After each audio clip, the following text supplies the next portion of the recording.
제3장 도로시는 어떻게 허수아비를 구했나. 도로시는 혼자 남겨지자 배고픔을 느끼기 시작했다. 그래서 부엌으로 가서 빵을 조금 잘라 버터를 발라서 먹고 토토에게도 나누어 줬다. 그리고는 선반에서 들통을 꺼내 들고 조그만 개울가로 가져가 반짝이는 맑은 물을 담았다. 토토는 나무들이 있는 곳으로 달려가 새들이 앉아있는 가지를 향해 지저댔다. 도로시는 토토를 데리러 갔다가 나뭇가지에 정말 맛있게 생긴 열매들이 달려있는 것을 보고는 몇 개를 따서 아침으로 먹으면 좋겠다고 생각했다. 집으로 돌아온 도로시는 토토와 함께 시원하고 깨끗한 물을 기분 좋게 마시고 난 후 에메랄드 시로 여행을 떠나기 위한 준비를 하였다. 도로시는 단 한 벌의 여벌 옷을 가지고 있었는데 때마침 세탁이 되어 침대 옆에 못에 걸려 있었다. 그 옷은 하얀색과 파란색의 체크 무늬가 있는 깅엄 드레스였는데 여러 번 빨래를 해서 파란색은 약간 흐릿했지만 여전히 예쁜 드레스였다. 도로시는 정성스럽게 몸을 씻고 깨끗한 깅엄 드레스를 입고 머리에 챙이 넓은 핑크색 모자를 썼다. 빵을 채워 넣고 흰 천으로 덮은 작은 바구니를 들었다. 그 후에 자기 발을 들여다보고 신발이 얼마나 낡고 오래되었는지 깨닫고는 신경이 쓰였다. 도로시가 말했다. 이 신발은 분명히 긴 여행을 견디지 못할 거야, 토토. 토토는 그 작고 검은 눈으로 도로시를 올려다보며 그녀의 말이 무슨 의미인지 안다는 듯이 꼬리를 흔들었다. 바로 그 순간 도로시는 동쪽 마녀의 것이었던 응구두가 테이블에 놓여있는 것을 보았다. 도로시가 토토에게 말했다. 저 구두가 내 발에 맞는지 궁금하네. 저 구두는 오래 걸어도 닳지 않고 괜찮을 거야. 도로시는 낡은 가죽 신을 벗어 던지고 응구두를 신어보았다. 그것은 마치 도로시를 위해 만든 것처럼 그녀의 발에 꼭 맞았다. 도로시는 바구니를 들고 일어났다. 따라와 토토. 우리는 에메랄드 시에 가서 위대한 오즈에게 캔사스로 다시 돌아갈 방법을 물어봐야 해. 도로시는 문을 닫고 잠근 후 열쇠를 드레스 주머니에 조심스럽게 넣었다. 그리고는 자기 뒤에서 총총 걸음으로 따라오는 토토와 함께 그녀의 여행을 시작했다. 근처에 몇 개의 길이 있었지만 오래 걸리지 않아서 노란 벽돌로 포장된 길을 찾았다. 잠깐 사이에 도로시는 에메랄드 시를 향해 힘차게 걸어가고 있었고 그녀의 응구드는 노란색 도로 위에서 즐겁게 또각거리고 있었다. 태양은 밝게 빛나고 새들은 아름답게 노래하고 있었다. 그래서 자신이 살던 곳으로부터 먼 곳으로 떨어져 나와 갑자기 낯선 땅 한가운데 던져진 작은 소녀가 느꼈을 거라고 당신이 생각한 것만큼 도로시는 기분이 나쁘지 않았다. 도로시는 걸어가는 동안 자기 주변 풍경이 너무나 예뻐서 놀랐다.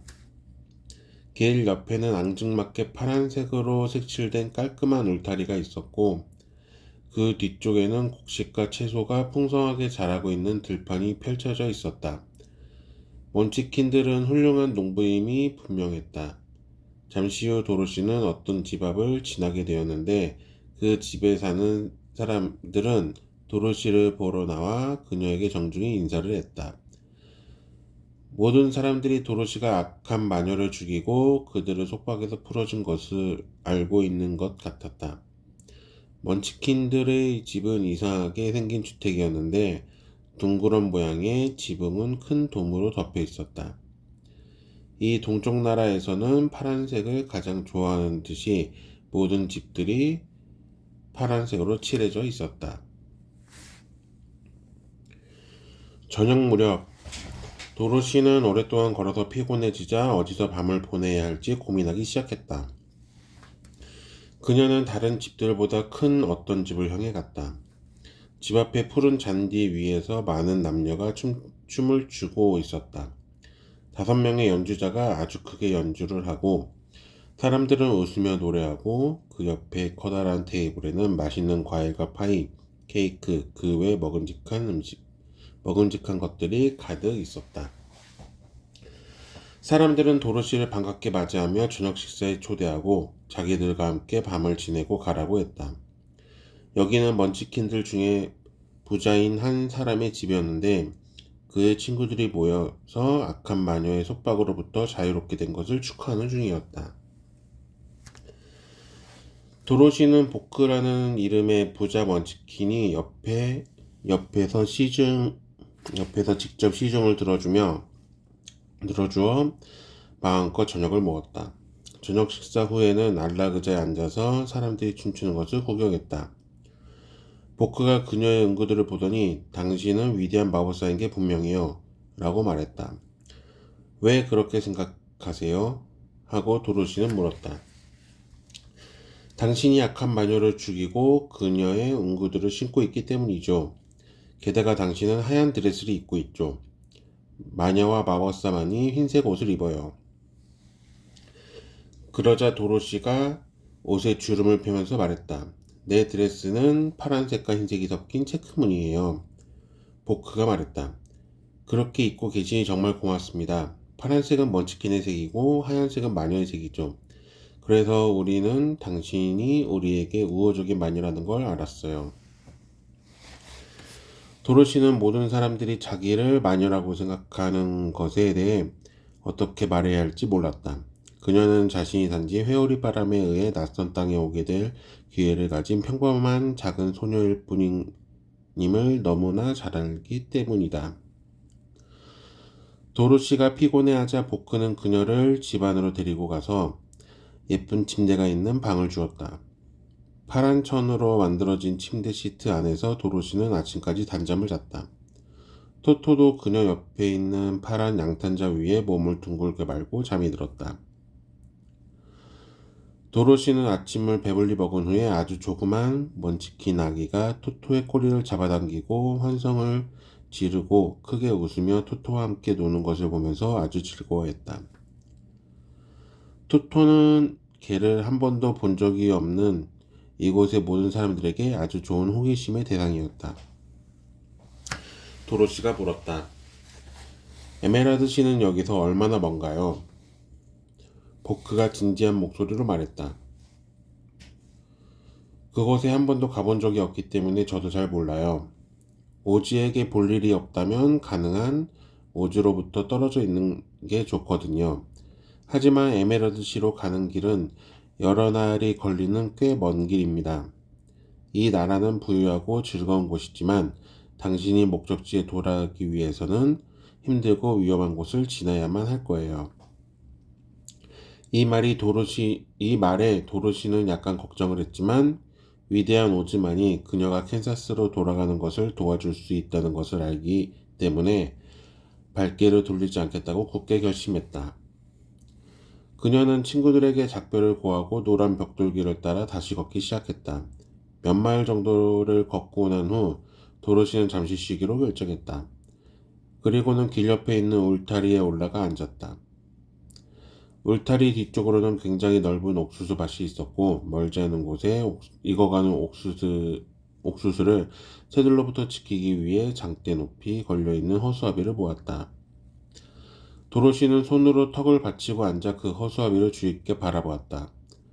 허수아비의 머리는 작은 자루에 지푸라기를 채워놓고 얼굴을 나타내기 위해 눈, 코, 입을 그려놓은 것이었다. 아마도 어떤 먼치킨의 것이었을 오래된 뾰족한 파란 모자가 머리에 얹어져 있었다. 또 역시 속에 지푸라기를 채워놓은 낡고 색바란 파란 옷을 입고 있었다. 발에는 이곳의 모든 사람들이 그렇듯이 오래된 파란 부츠를 신고 있었다. 등 쪽에 장대가 꽂혀 있어서 몸 전체가 옥수수 줄기보다 더 위로 올라와 있었다.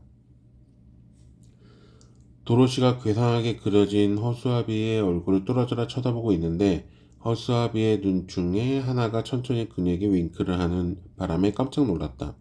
캔사스에 있는 허수아비들은 윙크를 한 적이 한 번도 없기 때문에 처음에 도로시는 자신이 잘못 본 것이라 생각했다. 하지만 곧 그 허수아비는 고개를 끄덕여 그녀에게 인사를 했다. 도로시는 곧바로 울타리에서 뛰어내려와 그곳으로 걸어갔고 토토는 장대 주위를 빙빙 돌며 지저댔다. 안녕? 허수아비가 약간 쉰 목소리로 말했다. 말할 수 있어? 소녀는 놀란 목소리로 물었다. 허수아비가 대답했다. 물론이지, 반가워. 도로시는 정중하게 대답했다. 나도 반가워. 허수아비가 웃음을 지으며 말했다. 새들을 겁줘서 쫓아내기 위해 밤낮으로 여기 서 있는 것은 정말 지겨운 일이야. 도로시가 물었다. 거기서 내려올 수 없어? 이 장대가 내 등에 꽂혀 있기 때문에 내려갈 수가 없어. 내가 이 장대에서 나를 빼준다면 정말 고맙겠는데. 도로시는 팔을 쭉 뻗어 그것을 장대에서 들어올렸다. 지푸라기로 채워져 있어서 그런지 아주 가벼웠다. 땅바닥에 놓아지자 허수아비가 말했다. 정말 고마워. 마치 새 사람이 된 것 같아. 도로시는 지푸라기 사람이 말을 하고 인사를 하고 자기 옆에 서 있는 이 상황에 어리둥절했다. 허수아비는 기지개를 켜고 하품을 하면서 물었다. 너는 누구니? 어디로 가는 중이야? 내 이름은 도로시야. 그리고 위대한 오지에게 나를 캔사스로 돌려보내 달라고 부탁하려고 에메랄드시로 가는 중이야. 그가 물었다. 에메랄드시는 어디에 있는 거지? 그리고 오지는 누군데? 도로시는 놀라서 되물었다. 아니, 넌 모르고 있는 거야?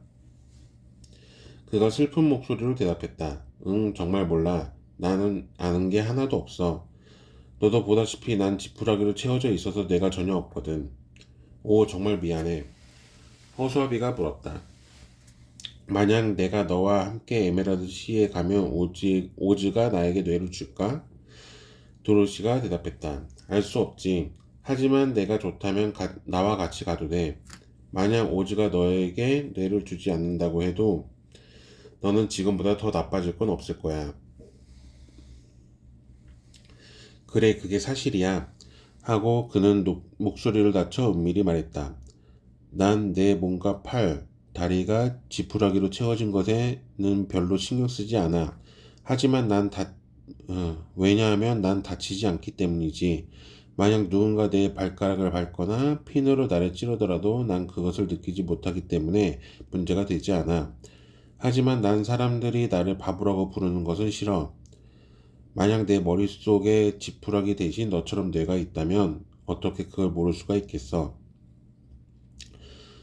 소녀는 그에게 정말 미안하며 말했다. 내가 어떻게 느끼는지 알겠어. 내가 만약 나와 함께 간다면 오즈가 너에게 할 수 있는 모든 것을 해달라고 그에게 부탁할게. 고마워. 그들은 다시 길로 돌아갔다. 도로시는 허수아비가 울타리를 넘도록 도왔다. 그들은 에메랄드 시를 향한 노란 벽돌길을 함께 걷기 시작했다. 토토는 처음에 이 새로운 동행자가 마음에 들지 않았다. 토토는 허수아비 주위를 뱅뱅 돌며 마치 지푸라기 속에 쥐들의 둥지라도 숨겨져 있다는 듯이 냄새를 맡고 종종 차갑게 으르렁댔다. 도로시는 새 친구에게 말했다. 토토는 신경 쓰지 마. 절대 물지 않아. 허수아비가 대답했다. 나는 신경 쓰지 않아. 저 개는 지푸라기로 된 나를 다치게 할 수 없거든. 그 바구니 내가 들고 갈게. 난 지치지 않으니까 걱정하지 않아도 돼. 내가 비밀 한 가지 얘기해 줄게. 그는 걸어가면서 계속 얘기했다. 세상에 내가 두려워하는 게 딱 한 가지 있어. 도로시가 물었다. 그게 뭔데? 널 만든 멍치킨 놈분이? 허수아비가 대답했다. 아니, 그건 바로 불 켜진 성냥이지.